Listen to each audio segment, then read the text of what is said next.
महान व्यक्ति हर दिन पैदा नहीं होते हैं, वे एक सदी में एक बार पैदा होते हैं और आने वाले कई शताब्दियों तक याद किए जाएंगे। ऐसे ही एक महान डॉक्टर एपीजे अब्दुल कलाम है। उनका जन्म 15 अक्टूबर 1931 को मद्रास प्रेसिडेंसी के रामेश्वरम में एक गरीब तमिल मुस्लिम परिवार में हुआ था।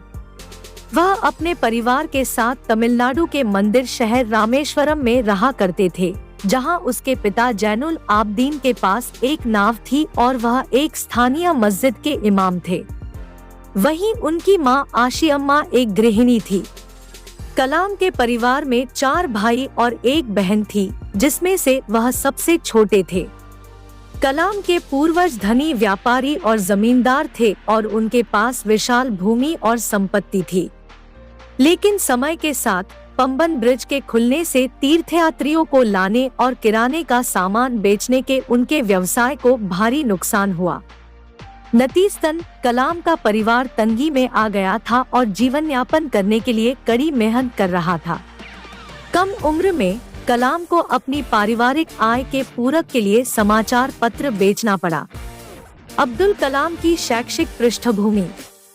हालांकि कलाम के स्कूल में औसत ग्रेड थे, लेकिन वे बहुत मेहनती थे और उनमें सीखने की इच्छा सबसे ज्यादा थी।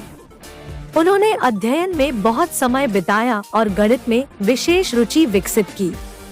कलाम ने अपनी प्रारंभिक शिक्षा पूरी करने के बाद श्वार्ट्ज हायर सेकेंडरी स्कूल छोड़ दिया और सेंट जोसेफ कॉलेज तिरुचिरापल्ली चले गए। सेंट जोसेफ कॉलेज से उन्होंने 1954 में भौतिकी में स्नातक की उपाधि प्राप्त की।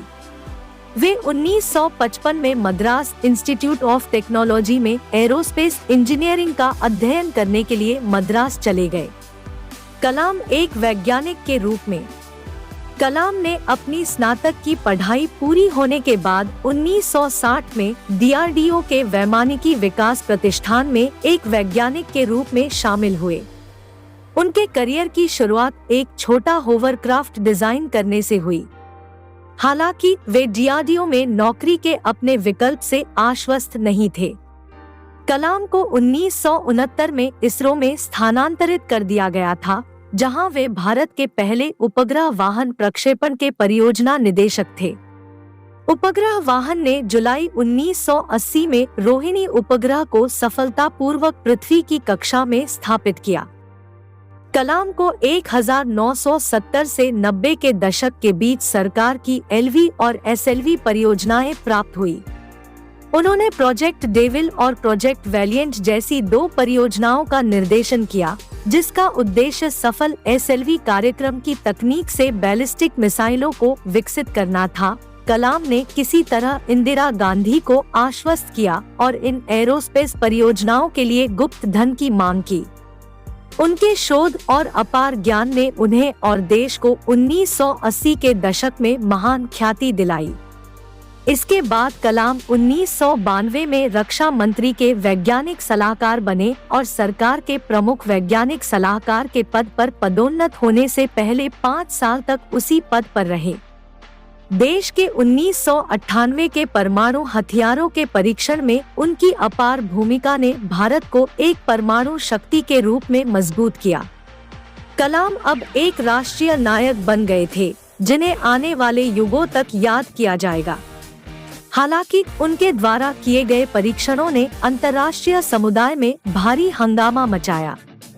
कलाम ने टेक्नोलॉजी विजन 2020 नामक एक राष्ट्रव्यापी योजना को सामने रखा, जो उनके अनुसार 20 वर्षों में भारत के कद को विकासशील से विकसित राष्ट्र में बदलने का एक शानदार तरीका था। योजना ने उन्नत प्रौद्योगिकी को अपनाकर स्वास्थ्य सुविधाओं का विस्तार करके और जनता की शिक्षा पर जोर देकर राष्ट्र की प्रगति की कल्पना की। अब्दुल कलाम देश के राष्ट्रपति के रूप में। सर कलाम भारत के 11वें राष्ट्रपति बनने के हकदार थे। 25 जुलाई 2002 में वे देश के राष्ट्रपति चुने गए। उनका कार्यकाल 25 जुलाई 2007 था। कलाम भारी मतों से चुनाव जीतकर राष्ट्रपति बने। राष्ट्रीय जनतांत्रिक गठबंधनों ने उन्हें अध्यक्ष पद के लिए नामित किया और इसे समाजवादी पार्टी और राष्ट्रीय कांग्रेस पार्टी का समर्थन प्राप्त था।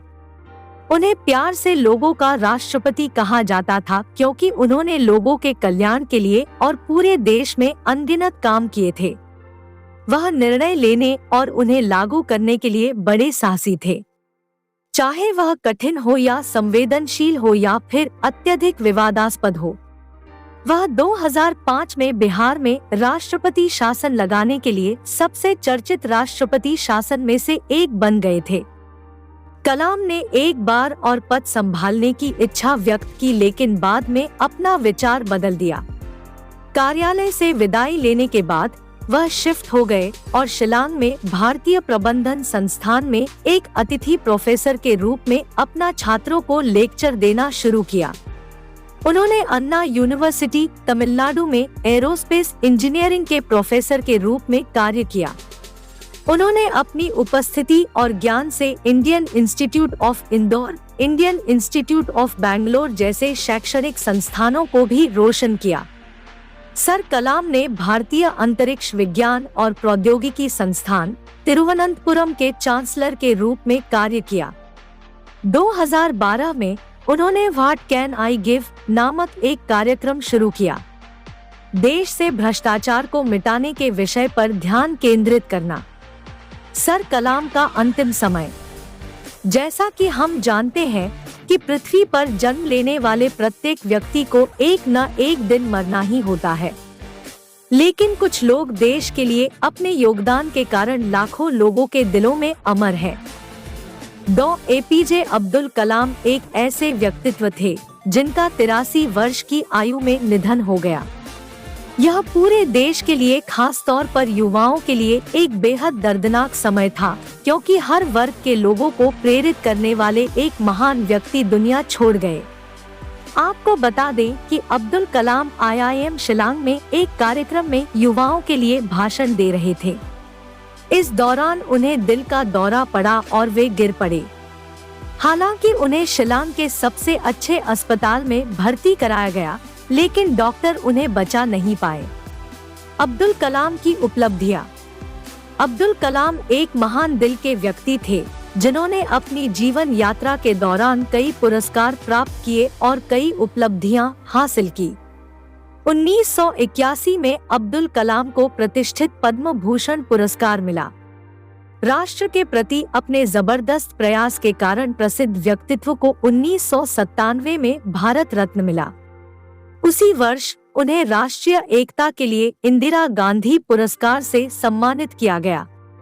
भारत सरकार ने कलाम को 1998 में वीर सावरकर पुरस्कार से सम्मानित किया। कला, विज्ञान और प्रौद्योगिकी में उनके योगदान के कारण उन्हें वर्ष 2000 में शस्त्र रामानुजन पुरस्कार मिला। अंत में वर्ष 2013 में इस प्रतिष्ठित व्यक्तित्व को वॉन से सम्मानित किया गया।